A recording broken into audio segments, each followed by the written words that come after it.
Assalamualaikum teman-teman, kembali lagi di Sini Nonton Channel.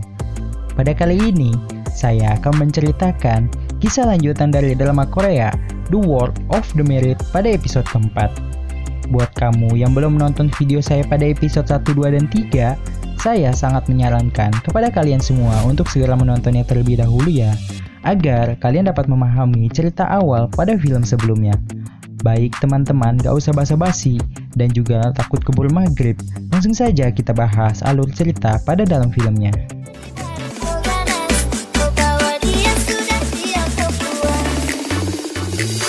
Tarik ses, semongko.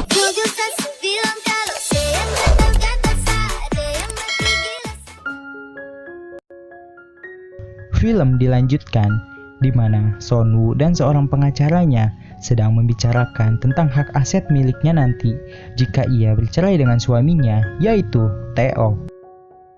Lanjut, di luar sedang terjadi hujan. Lalu Sonwoo mengungkapkan permohonan maafnya itu karena ia telah menekannya dan menuduhnya jika dirinya telah berselingkuh. Dan dilanjut, mereka pun saling melakukan bercocok tanam bersama. Akan tetapi kegiatan mereka terhenti akibat ponsel Sonwoo yang berbunyi, yang mana itu berasal dari pasiennya, yaitu Yoon Seo. Yoon Seo pun mengabari kalau dirinya sudah berteman dekat dengan Dakyung. Dan tiba-tiba di sana Sonwoo memikirkan sebuah tas mencurigakan yang berada dalam bagasi mobil Tae-oh dulu. Ia pun langsung memeriksanya, akan tetapi tas itu sudah tak ada di sana. Dan di saat ia kehujanan, tiba-tiba seseorang datang sambil memayunginya. Pria itu adalah Ji-hyuk, yaitu tetangga dari rumahnya. Keesokannya, Sonwoo sedang bekerja, yang mana pasien itu adalah istri dari temannya Pak Han-so, yaitu ayah dari Dakyung. Pak Han-so pun merekomendasikan dokternya yang dapat dipercaya, yang mana dokter Sonwoo pernah meminta kerjasama investasi suaminya kepada dirinya. Jadi, ia tak mungkin membuat masalah. Di sana, Sonwoo menjelaskan kalau pasiennya terkena penyakit sexually transmitted disease, yang mana penyakit itu 99% didapatkan dari hubungan seks. Setelah mengetahui penyebab penyakitnya, wanita itu pun langsung keluar, lalu menampar suaminya yang telah melakukan perselingkuhan. Lalu wanita itu berterima kasih kepada Sonwoo yang telah menjelaskan tentang gejala penyakitnya. Lalu ia menatap Pak Han-so sambil mengingatkan kalau dirinya adalah seorang dokter yang tugasnya memberitahu pasien tentang penyebab dan perawatan suatu penyakit. Dan ia tak mau menutupi perselingkuhan yang dilakukan oleh temannya. Lalu di saat itu, Sul tak sengaja melihat Sonwoo dan Pak Han-so yang sedang berbicara dengan serius. Lalu ia langsung melaporkan kejadian itu kepada Tae-oh. Bukankah Sul sudah berjanji akan menjadi teman baik untuk Sonwoo? Dan kita tak tahu sebenarnya Sul memihak kepada siapa saat ini. Lanjut, di sana Pak Han-so meminta maaf karena telah menjelekkan dirinya sebagai dokter. Sonwoo pun mengiyakan dengan sambil mengatakan bahwa putrinya yang sedang mengencani seorang pria yang mana hubungannya seperti tampak sedang serius. Dan Sonwoo menginginkan Pak Han-so mengetahui dari hubungan Dakyung. Dan tak lama, muncullah Tae-oh yang terlihat tergesa-gesa di hadapan mereka berdua, dengan sambil membicarakan tentang proses pemakaman ibunya. Dan terlihat dengan jelas mimik wajah Tae-oh yang seperti sedang ketakutan. Sonwoo pun menanyakan apa yang membuatnya kemari dengan tergesa-gesa.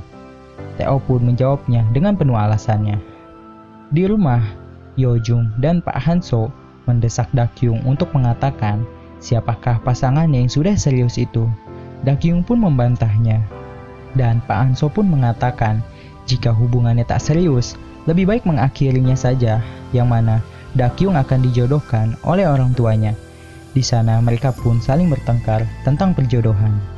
Lanjut, di sana Yoon Seo melihat Dakyung yang sedang bertengkar, yang mana di sana terdapat juga mobil yang sedang terparkir milik Tae-oh. Yoon Seo pun memperhatikan pertengkaran dari mereka berdua. Dan ia pun melaporkan semua kejadian itu terhadap Sonwoo. Tak lama, Tae-oh pun keluar dengan rasa kekesalannya di sana. Keesokannya di rumah sakit, Sonwoo ditegur oleh direktur utama di rumah sakit itu akibat dirinya yang telah menjelaskan tentang penyakit seksual terhadap pasiennya kemarin. Karena suami wanita itu adalah sponsor terbesar di rumah sakit itu. Dan Sul pun juga menyalahkan Sonwoo yang terlalu berlebihan dalam menjelaskannya. Sonwoo pun mengembalikannya dengan mengatakan kalau Sul adalah mata-mata ganda. Dengan sambil Sonwoo menunjukkan tatapan tajamnya itu. Kemudian di sana, Sonwoo melihat Tae-oh yang tampak gelisah dengan sambil membawa jaket dan kunci mobilnya. Tae-oh pun beralasan ingin pergi karena ada urusan dalam pekerjaannya, walaupun waktu menunjukkan sudah larut malam. Sonwoo pun langsung meminta kepada Yoon Seo untuk memeriksa kelakuan dari suaminya. Yoon Seo pun merekamnya melalui sebuah kamera yang terdapat pada mobilnya itu. Akan tetapi di sana, Yoon Seo bertemu dengan pacarnya itu, yang mana ia sudah mengawasinya di sana. Ia pun takjub karena Yoon Seo sudah memiliki mobil dan sebuah rumah. Dan pacarnya itu menganggap semua itu ada hubungannya dengan Sonwoo, yaitu dokter yang pernah mengancamnya dulu. Yoon Seo pun berusaha untuk tak memperdulikannya. Akan tetapi pacar itu terus mengganggunya dan masih tetap bertindak kasar terhadap Yoon Seo. Tak lama Tae-oh pun keluar dan pacar Yoon Seo pun tersenyum di sana. Sonwoo pun khawatir akibat Yoon Seo yang tak memberikan kabar lagi kepadanya. Ia pun tampak gelisah dan meminum sebuah anggur untuk menenangkan semua pikirannya.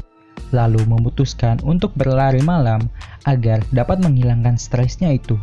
Di jalan tanpa sengaja, ia bertemu dengan Ji Hyuk. Ji Hyuk pun menanyakan di sana dan ia menjelaskan bahwa dirinya juga melihat apa yang Sonwoo lihat di parkiran, yang mana kejadian itu adalah Tae-oh yang sedang bercumbu mesra dengan Dakyung di dalam mobilnya. Dan Ji Hyuk pun menawarkan dirinya dengan siap untuk memberikan bantuan jika dibutuhkan. Lanjut di sana, Yerim yang terus mengawasi pergerakan dari suaminya, yang mana ternyata Yerim memasang alat pelacak pada suaminya. Dan kemudian di rumah sakit, Sonwoo melihat pacar Yoon Seo yang sedang mencari dirinya. Sul pun memperhatikannya dan menatapnya dengan penuh curiga. Ia pun mengajaknya untuk berbicara dalam ruangannya. Di sana, ia menunjukkan sebuah kamera yang berisi sebuah video suaminya yang sedang berselingkuh. Sonwoo pun menanyakan keberadaan Yoon Seo. Akan tetapi, pria itu seperti sedang mempermainkan dirinya. Di sana, ia mengatakan ingin membuat kesepakatan bersama Sonwoo, yaitu menukar kartu memori yang berisi video itu dengan uang sebesar $20.000. Sonwoo pun membalasnya bahwa ia tak akan memberikan uangnya kepada sebuah pria sampah seperti dirinya. Lalu pria itu pun mengancamnya dan akan memberitahukan kalau Sonwoo mempekerjakan Yoon Seo untuk membuntuti suaminya. Lalu ia pun pergi keluar. Yoon Seo pun tampak cemas dan ia pun langsung melemparkan gelas minumannya itu. Tak lama, Sonwoo mendapatkan sebuah kiriman bunga dengan ucapan semangat, yang mana kiriman itu berasal dari Ji Hyuk. Sepertinya Ji Hyuk mulai tertarik dengan Sonwoo, yaitu istri dari Tae-oh. Lanjut di toilet, di sana terdapat Dakyung dan Yerim yang sedang membicarakan tentang kehamilan Dakyung. Di sana, Yerim seperti tampak sudah muak menutupi semuanya dan ia saat ini seperti sedang berpihak kepada temannya, yaitu Sonwoo. Yerim pun memberitahukan bahwa Sonwoo bukanlah wanita yang gampang menyerah dan ia akan menghancurkan kehidupan Dakyung bersama dengan anaknya nanti. Dakyung pun tampak terlihat cemas sehabis mendengarkan itu semua. Kemudian di kantor, Tae-oh sedang menelpon dengan seorang wanita, yang mana pembicaraan tersebut terlihat seperti mesra. Namun, itu semua didengar dan diperhatikan oleh asistennya, yaitu Miyun. Miyun pun langsung teringat ucapan Sonwoo, yang mana ia merasa kalau suaminya telah melakukan perselingkuhan. Lanjut di sebuah mall, Dakyung bersama dengan ibunya yang sedang habis berbelanja sebuah pakaian. Lalu di sana, Yojung melihat sebuah toko pakaian bayi, yang mana ia berniat untuk memberikan hadiah pakaian anak kepada temannya, yang mana anak dari temannya itu telah menghamili seorang gadis muda, dan Yojung mengatakan bahwa dirinya kasihan terhadap temannya, yang mana temannya harus menjadi seorang nenek sekaligus juga harus membesarkan cucunya itu. Dakyung pun kembali terdiam cemas di sana. Apalagi Yojung mengatakan dengan serius bahwa dirinya tak ingin menjadi seorang nenek untuk terlalu cepat. Lagi-lagi Dakyung merasakan kecemasan mendalam di sana. Malamnya, Tae-oh mengajak seluruh keluarganya untuk makan bersama di sebuah restoran ternama. Akan tetapi, mereka malah berpapasan dan bertemu dengan Yojung dan Dakyung di sana. Mereka bertiga pun tampak saling terkejut melihatnya. Di saat Tae-oh ingin pamit, Sonu malah merencanakan yang mana ia akan mengajak keluarga dari Dakyung untuk bergabung dan makan bersama. Sonu pun tampak terlihat memaksa Yojung untuk bergabung dengannya di sana. Apalagi ditambah dengan kehadiran Pak Hanso yang membuat rencananya semakin menarik. Di sana, mereka makan bersama. Akan tetapi, Dakyung seperti tak menikmati makanannya. Di saat Sonu menanyakan kabar hubungan kencan dari Dakyung, Tae-oh pun langsung tersedak-sedak di sana. Dan entah kenapa, tiba-tiba Junyong meminta untuk pulang dengan beralasan bahwa dirinya belum mengerjakan PR di rumah. Tae-oh pun langsung memanfaatkan kesempatan itu untuk pergi dan menjauh. Tetapi Sonu masih tetap bertahan di sana dengan berbagai pembicaraan yang membuat hati Dakyung seperti kepanasan. Di perjalanan, Junyong memperhatikan ayahnya yang tampak sedang kekesalan, yang mana sepertinya Junyong sudah mengetahui seperti yang Sonu ketahui. Setelah selesai makan bersama, Dakyung pun menelponnya dengan sangat marah di sana akibat Sonu yang berucap seperti sedang memojokkan dirinya. Akan tetapi Sonu hanya menjawabnya dengan santai dan tenang karena ia tahu malam itu telah dimenangkan olehnya. Dakyung pun seperti tampak sedang depresi di sana. Lalu di sana Dakyung kedatangan sebuah tamu yang mana tamu itu adalah Yoon Seo. Dakyung pun terkejut melihat wajah Yoon Seo yang memar dan terluka. Dan Yoon Seo meminta untuk tinggal sementara di rumah Dakyung. Di dalam, Yoon Seo membicarakan tentang keburukan pacarnya dan menganggap bahwa kehidupan Dakyung jauh lebih beruntung darinya. Akan tetapi, Dakyung pun menangis setelah ia mengatakan bahwa pacarnya sudah memiliki seorang istri. Dakyung pun menjelaskan tentang Sonu, yang mana perkataan itu direkam oleh Yoon Seo dan didengar langsung oleh Sonu. Lanjut, di sana, Ji-hyuk mengirimkan sebuah pesan untuk mengajak Sonu minum bersama. Dan pesan tersebut tidak dibalas oleh Sonu. Akan tetapi keesokannya, Sonu tampak sedang berdandan, yang mana ia seperti terlihat ingin melakukan sebuah kencan.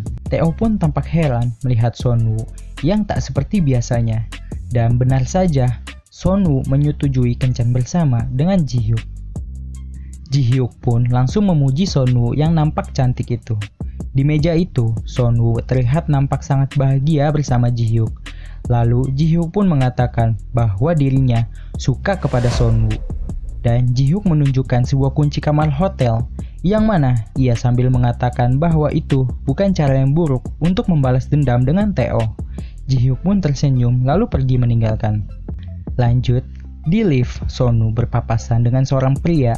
Lalu pria itu berhenti kemudian memandangi Sonu. Pria itu seperti nampak mengenali Sonu. Lalu Sonu pergi ke sebuah kamar dengan tampak ragu, yang mana di dalam kamar itu terdapat Ji-hyuk. Lalu ia pun masuk ke dalam. Di saat Ji-hyuk ingin menciumnya, Sonu pun mendorongnya. Mereka pun saling melepaskan pakaiannya, lalu dilanjut dengan bercinta bersama. Sementara di rumah, Yerim yang tampak syok akibat melihat posisi mobil Ji-hyuk yang berada di sebuah hotel, yang mana alat pelacak itu terpasang pada bagian mobil Ji-hyuk. Lanjut, di sana, Tae-oh sedang menonton bersama dengan Junyong. Tiba-tiba mereka kedatangan sebuah tamu, yang mana tamu itu adalah Dakyung. Tae-oh pun langsung merasakan kecemasan di sana. Dan ternyata, di sana Dakyung meminta putus dan mengatakan bahwa dirinya telah mengaborsikan kandungannya. Tae-oh pun berusaha untuk menahan Dakyung. Kemudian, jam menunjukkan pukul 4 pagi, yang mana Sonu terlihat sedang berkemas dan segera ingin pulang. Tetapi Ji-hyuk pun berusaha untuk menahannya. Dan Sonu mengatakan bahwa ia mempunyai keluarga di rumah yang harus tetap ia urus. Dan Sonu mengancam Ji-hyuk untuk segera membawakan buku rekening pribadi milik Tae-oh. Dan dilanjut di mana Sonu melihat sebuah video yang diberikan oleh pasiennya waktu itu, yang mana video itu berisi sebuah vlog yang Junyong lakukan pada saat ulang tahun ayahnya. Dan di sana, Junyoung melihat ayahnya yang sedang mencium Dakyung. Sonu pun langsung terkejut di sana, dan ternyata Junyoung anaknya itu telah mengetahui semua keburukan yang ayahnya lakukan. Lalu film pun bersambung. Dalam drama yang berdurasi 124 menit ini, yang membuat kita menontonnya menjadi terasa lama, dengan alur cerita yang sederhana tetapi tetap terlihat menarik, apalagi pada bagian Sonu dan Dakyung yang saling berpapasan. Sutradara Mo Wan-il berhasil mengolah cerita ini dengan cukup baik, yang bisa membayangkan bagaimana rasanya ketika kita dikhianati oleh seseorang dan merasakan kekecewaan yang Junyoung alami, yang mana merupakan hal yang sungguh cukup gila jika terjadi dalam kehidupan normal. Dan keberhasilan drama ini dengan menceritakan kisah perselingkuhan tentu didukung oleh Sonu dan Tae-oh yang membuat kita menjadi geram melihatnya. Dalam episode 4 ini sungguh menakjubkan. Alur cerita yang memberikan kita gambaran tentang kesabaran dan pengkhianatan yang para pemeran rasakan. Meski secara keseluruhan film ini agak menegangkan dari unsur perlakuan yang tak terduga di dalam isi ceritanya. Dan bagaimanapun juga, membalas melakukan perselingkuhan itu tetaplah salah, apalagi berselingkuh dengan seorang pasangan yang sudah berkeluarga.